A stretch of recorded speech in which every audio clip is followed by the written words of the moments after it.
Countless battles had been fought between the clan of exceptional swordsmen and the house known to inherit mystic abilities. No one exactly knew how their conflict began. All that is known is that they go at each other's throat at every opportunity. Bloodshed was a regular routine between their houses. But one day, one of the royal princes intervened and lost an arm. Enraged, the Kaiser took it as an act of unfaithfulness. He ordered the two opposing clans to unify by marriage to renew their fealty, a union that started a misfortune of unparalleled notoriety. Such merger was received with contrasting opinions from concerned parties. The groom, a marquis and an exceptional swordsman with moonlit silver hair, was enraged. His green eyes flashed with hatred. He already has someone special to him. To wed someone from their enemy's family is akin to a death sentence. His father, the Duke, threatened to disown him. It'll be better for their family to abandon him and leave him to bear by himself the ire of the Kaiser than let their entire house suffer. Contrary to the groom's despair, the bride from the other house, a lady with long wavy hair the color of summer sunset and coffee-colored eyes, took it as the happiest day of her life. She dreamt of marrying the silver-haired man. But can happiness coexist with despair? Their first night was a hideous nightmare. Terror filled the bride while the groom reeks of resentment. It was a consummation of marriage without love nor a morsel of civility. But their union alone wasn't enough. The Kaiser demanded an heir. It only fueled the silver-haired man's hatred. Thus, the horrible mortifying nights continued until a child was born. A girl with deep auburn hair similar to her mother, and eyes the color of spring leaves, akin to her father. But said child that resembled both her parents is bound to get neglected. Ignored from birth, it was her maternal grandparents who bestowed her name. Servants took care of her. When she turned 2, she was given her own maids. They directly serve under her mother, and the only ones who truly dote on her. She witnessed her father slaughter them, as he accused her mother of murdering his beloved mistress. What was left on her side was her loyal butler, a kind man with long green hair and brown hazel eyes. When she turned 7, her father became a duke, inheriting the title from her paternal grandfather. Wanting to give him one of her paintings as a congratulatory present, she decided to approach him, but she was unable to do so. She heard how her father abhors her presence because she looks like her mother. Nearly 10, she witnessed her mother's deterioration. Wanting to console her, she visited her bedchambers only to be driven away. She's terrified of her, because her eyes are the same with her father. Servants were also cruel to her. Unable to fathom such hostility aimed at her, she rode her horse in frantic fervor, which resulted in an accident leaving her unconscious for a long time. When she came to, things that mattered to a child her age seemed trivial. It's as if the world suddenly bestowed her a new perspective. Her green-haired butler was surprised when, upon waking up, she inquired if her mother is still alive. Not minding his staggered reaction, she rushed to her mother's chambers after receiving an affirmative answer. Brushed off by the maids and not granting her access, she threatened to have them beaten if they continue with their haughty attitudes. Shocked with the change in her demeanor, they let her enter. Gazing at her mother who neglected her, she now understood what she suffered, how she ended to be so unfeeling. Addressing her not as her mom, but as the lady of the house, she called her by her rightful title as she steps closer to her bedside. When she was close enough to reach her ear, she whispered that by her hands she'll make her own father learn to despair. Hearing her words made her mother reach out to her and caress her cheeks. As if fueled by some unknown energy, much to her father's surprise, her mother had a sudden spurt or vigor and was able to go outside their gardens. But her father's advisor and her personal butler, the green-haired man, told her father that the physician's findings haven't changed.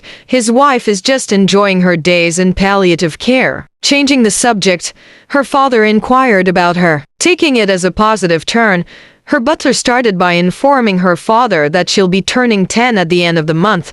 No celebration has been prepared yet, since the Duke, her father, prohibited parties after she turned 2 years old. Her grades at the academy belongs to the upper class.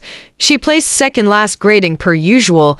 Her father rudely commented that at least she didn't inherit her mother's intellect. Recently, she's been into painting and she spends most of her time, after attending the academy, visiting a nearby cafe with newly purchased painting tools.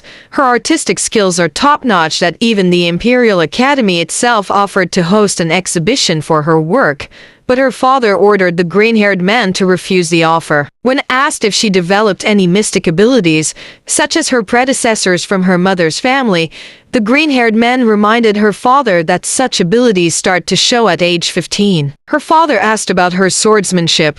Surely, she can produce at least a vestige of aura. Being his daughter, the butler gave the same answer. To her father, whose sole purpose of marrying and producing an heir with her mother was to please the Kaiser's desire to have a child born from the union of their families, she is a major disappointment. A child without inherent abilities is a useless existence. Useless as she was, it bothered her father when heard of her frequent visits in the salon of the mysterious countess known for accepting requests for underhanded tasks for nobilities. Said countess is a lady with long lavender-colored hair and eyes of the same hue. Despite the report that said visits was for Eastern art books, her father wondered if she made a request with the countess. Dismissing the ridiculous thought, he ordered the green-haired man to look for marriage options, choose the one who would offer the most dowry. He also requested for a physician to check up on his headaches that none diminish. In the garden, the young lady was saying her farewells to her mother. Her mother told her she really loved her, that she prayed she won't suffer the same fate as her. Counting the hours aloud, her mother breathed her last. The young lady bid her mom farewell and left the garden. On her way out, with a stoic face, she told the maid to prepare a funeral. The day before the actual funeral, the young lady was seen headed to the restricted section of the royal library by the spy her father sent to follow her movements. Unfortunately, said spy was unable to follow her inside. In the library, she was greeted by the Kaiser's chamberlain and was presented to his liege. She paid the Kaiser an exceptional graceful curtsy and they exchanged pleasantries. On the day of the funeral, her father promised her a surprise and warned her not to lose composure, to which she also informed him that she prepared a gift for him. During the funeral service, everyone was surprised to see the Kaiser's chamberlain himself offering rare flowers cultivated from the royal garden to the Duke's late wife. The young lady's paternal grandparents were nowhere to be seen. However, the mysterious countess with lavender hair and her maternal grandparents are present. After the service, her father revealed his so-called surprise. He introduced his mistress, soon-to-be wife and duchess, and their daughter. Said mistress is a woman with long powder blue hair. Their daughter inherited her father's hair color. The woman was the sister of her father's first mistress and is currently pregnant with their second child. People who attended the funeral were abuzz in hushed tones. They pitied the young miss with deep auburn hair. But said young girl was not even wallowing. She just stared at the scene as if it was nothing. In her mind, she was glad that things are happening the way it did before. No, she hasn't lost her mind. For the girl that returned after that horse-riding accident was her 32-year-old self. From the future she came back from, her stepmother and stepsister would degrade her at every whim. They indulged themselves with luxury and spared nothing for her. The servants made fun of her. Her father would only summon her to inquire if she's awoken and abilities, yet every time she would say no, he'll berate her and call her useless. Seeing that he has no use for her, he sold her off into marriage after marriage. Her first husband was a prince. He had maple-colored hair. His title was as empty as his political influence, but he was kind. They were happy together, but it only lasted a year before he was assassinated. Her second husband was a man with long black hair. They had a son who inherited the color of her mane. Father and son both went missing, ending her second marriage. Her third marriage was with a prince, eighth on the succession, and was unhappy with their union. He had mahogany-colored hair because it was a forced marriage. She lived disregarded, but he was not as brutal as her father to her mother during their periodical intimacy. Heavens must have pitied her the moment she conceived their child. Her mystic ability awakened. But But it wasn't that strong yet. It was too soon to reveal. As her husband was deployed to the battlefields, he only knew of her pregnancy. She vowed she'd protect her child. However, as misfortune must have loved toying with her, she was framed for a capital offense and was imprisoned. Her father will not help her. Her mother's clan had long been ruined. But she still had hope. Her loyal butler, the green-haired man, would help her. Yet, still calamity befell her. Her butler was beheaded, and her wretched stepsister brought his severed head to her cell, announcing that her husband committed treason, killed his brothers, and returned victorious. It was their father, the Duke, who helped him. He was to be crowned Kaiser, and as gratitude to what their father did for him, he'll make her stepsister his wife. As a final courtesy, her stepsister revealed that it was her mother who killed the auburn-haired lady's mother. She poisoned her little by little until she died. Seeing her despair, she left her to die by the sword of her knight attendant. Desperate to save her child, she activated her ability, and the doorway she drew using her blood shone. Just as she was fading away, she saw her husband came to her cell, calling out her name. Believing that he was also there to kill her, she jumped into the light, full of anger and thirst for revenge. Her power took her back to the time before she turned 10, the version of her who was riding a horse in a frantic frenzy. It was no accident that she fell unconscious. It was because her from the future returned to the time before her downfall began. The current her, with memories of her 32-year-old self in a 10-year-old body, boldly declared that she cannot accept the white-haired woman as her new mother. Her father's new duchess poisoned her mother for years. Her father called her a liar, that her mind's broken from shock after hearing his news. Her maternal grandparents were also doubtful, but the countess with long purple hair intervened and presented evidences of transactions conducted by her father's mistress, including the maids who conspired with her who fed her mother poison for years. The Kaiser's chamberlain, who was still present, accepted the documents and apprehended the maids. As if the fiasco isn't enough, the girl with deep auburn hair begged her father not as her daughter but as a subject who wishes for nothing but the preservation of the family name, to be logical and see the truth. The countess watched in awe and admired the young girl's cleverness. She just turned the mighty duke into an incompetent fool blinded by love. Backing up her claim, she explained her reason for frequenting the royal library. It was out of concern for her ailing mother that she searched for a cure and studied her symptoms. Her extensive reading led her to something terrible. Her mother's symptoms pointed to something called the potion of inheritance, a nickname given to a chemical called arsenic. Arsenic is an extremely toxic substance used for medicines or fertilizers. Arsenic poisoning causes consumption-like sickness. It resembles a slow death resembling chronic disease. It is commonly used among heirs and relatives arguing over inheritance of wealth and title. The young lady with deep auburn hair recalled her mother suffering from frequent vomiting and diarrhea. She coughed blood and bled between her legs. Her suspicions became a certainty when her mother showed signs of dehydration and spotted pigmentation on her skin. Her father got enraged and intervened, calling her deductions as delusions. But her maternal grandfather urged her to continue. Before her mother died, she told her that her medicine smelled like soap. Soap is the main ingredient of the potion of inheritance. Seeing as the situation is getting messier, the chamberlain approached the duke and asked him if he has anything to add. When the duke remained silent, the chamberlain arrested the suspect in behalf of the Kaiser. Her half-sister was hysterically running after her mother as the guards take her away.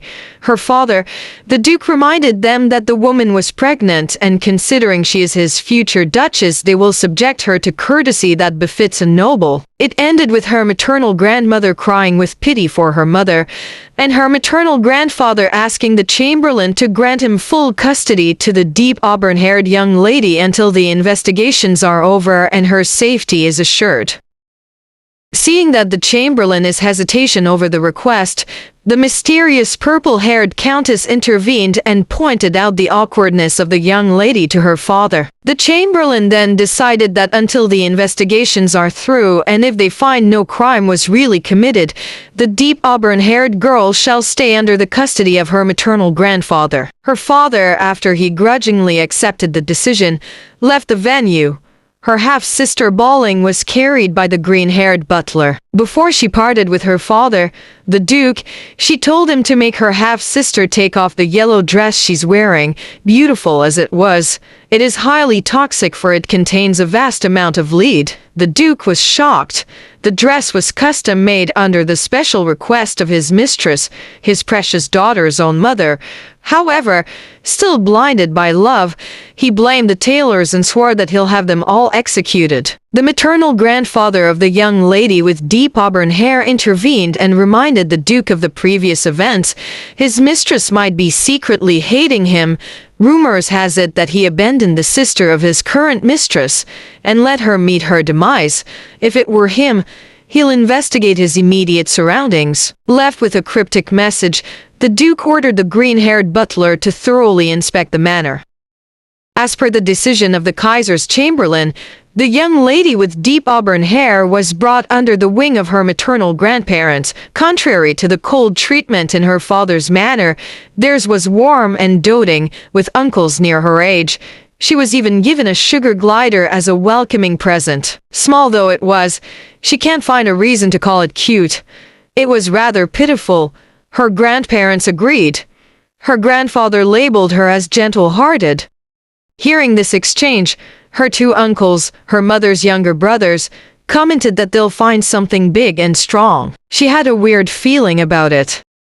Back at the mansion of the young lady's father, an alchemist and an artist were invited to investigate. Upon close scrutiny, it was found out that the chair, which was a gift by his second mistress, was made of materials that were no longer used due to its high toxicity. He found out that it was the main source of his recurring headaches. It was all because of his trained physique that he survived. Because of this, the Duke ordered the green-haired butler to inspect the whole mansion and the things that were purchased within the past 8 years. Days passed. The Duke visited his mistress in prison. He meant to inquire about her situation, but she welcomed him with hatred, self-loathing, and endless accusations. Her sister, the woman he planned to marry and soon became his first mistress, committed suicide countless of times until she succeeded. She resents the Duke who abandoned her sister to the point that she tried to poison her own daughter by dressing her in lead-filled outfit.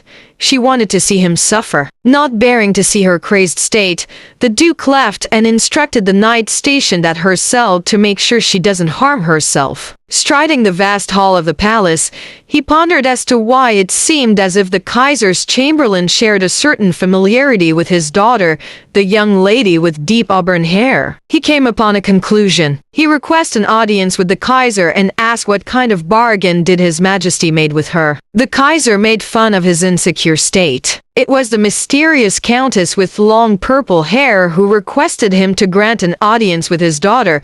At first, he was hesitant, but when the countess told him that the child has awakened her mystic abilities, he relented. The Kaiser was astounded to discover that she can travel through space and time through her paintings.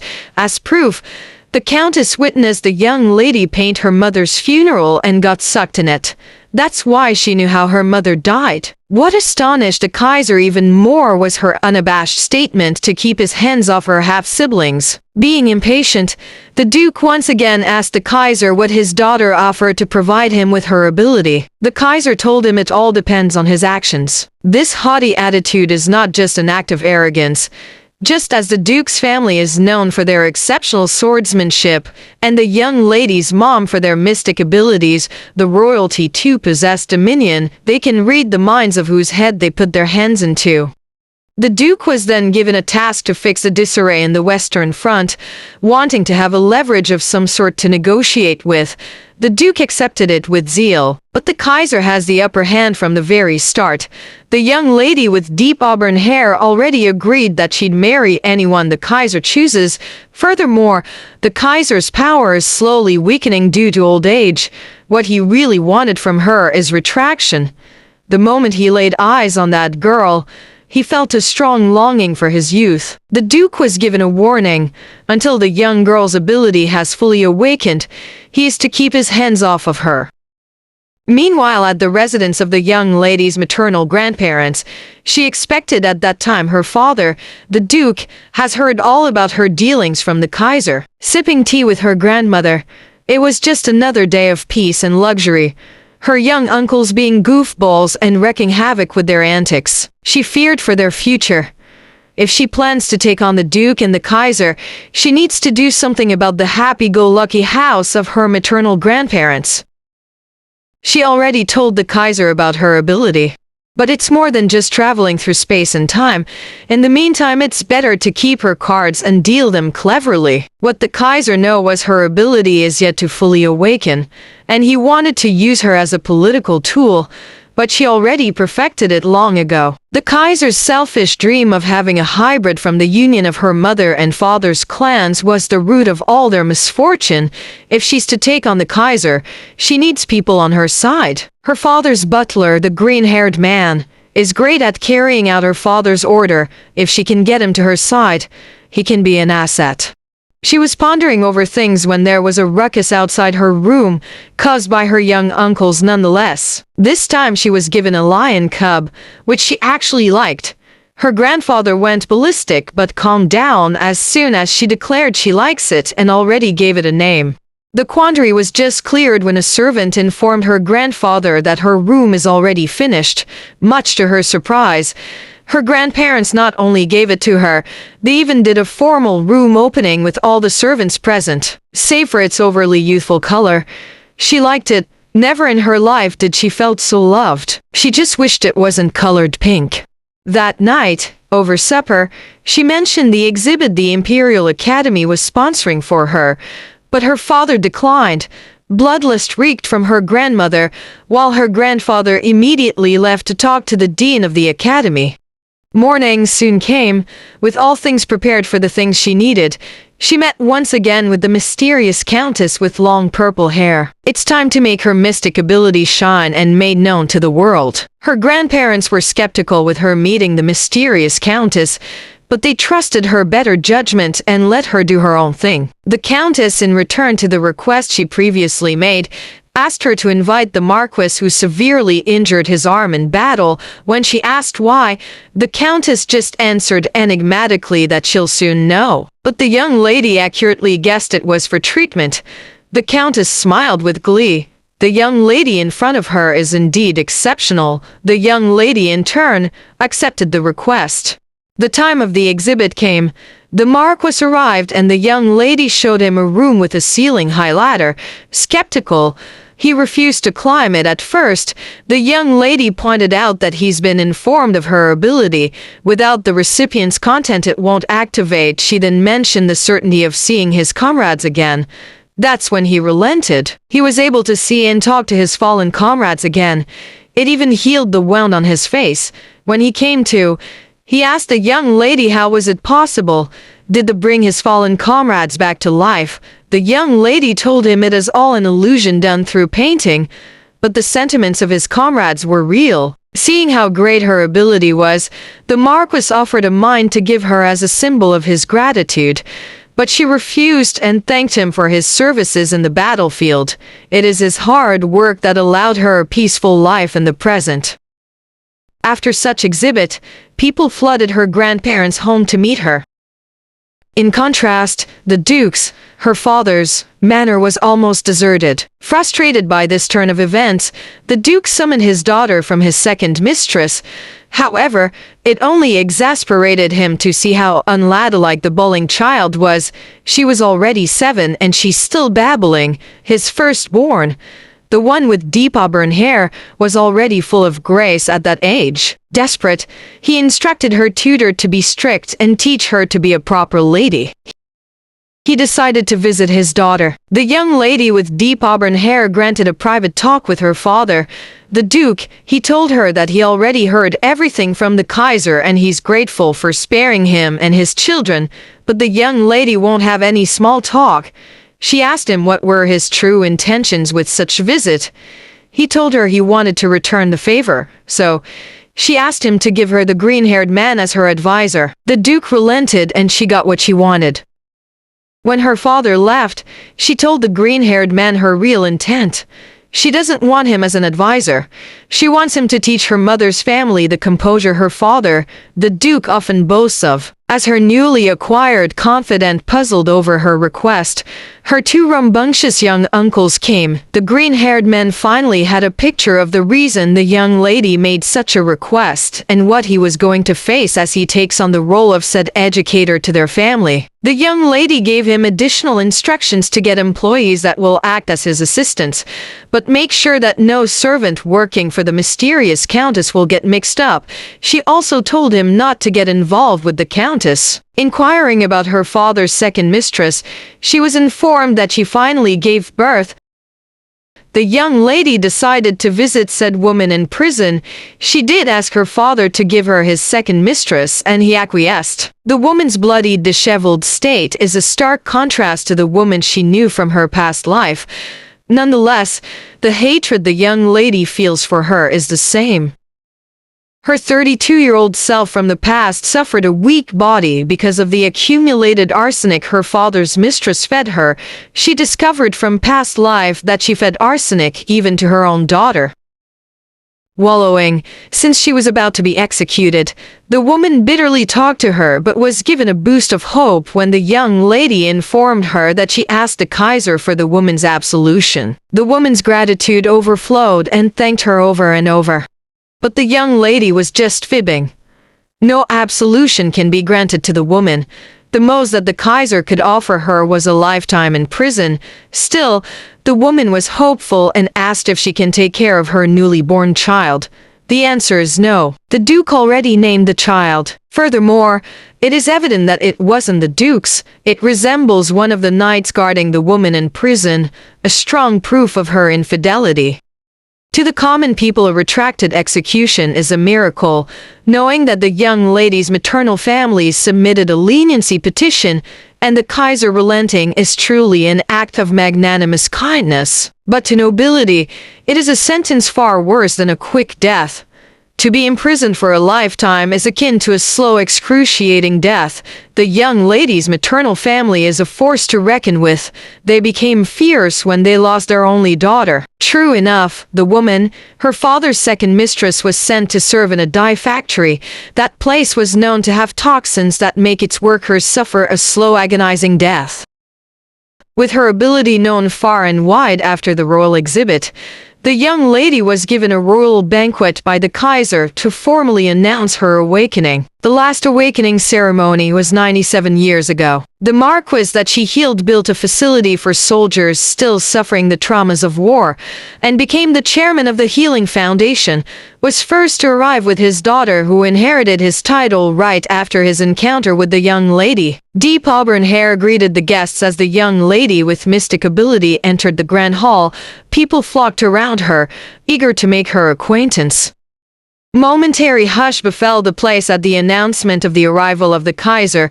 Closely following him was the maple-colored haired prince, the young lady's first husband in her past life. Seeing him, the 32-year-old inside the young lady's body reminisced her time with him. Their marriage was a product of her father's. The Duke's scheming. He knows the ambitions of the Kaiser and offered her up as a bargaining chip to fulfill such whims and gain better graces from His Majesty. She was only 15 when they married. His family had long been eradicated, making his political presence weak, but inheriting the ability dominion made him the perfect candidate to be first in line to the throne. Being older by 8 years, he treated her like a younger sister and never consummated their marriage, wishing she'd find a good man and be happy when the time comes that he is no longer around. Surely enough, After a year, when the succession war came in full swing, her husband was assassinated.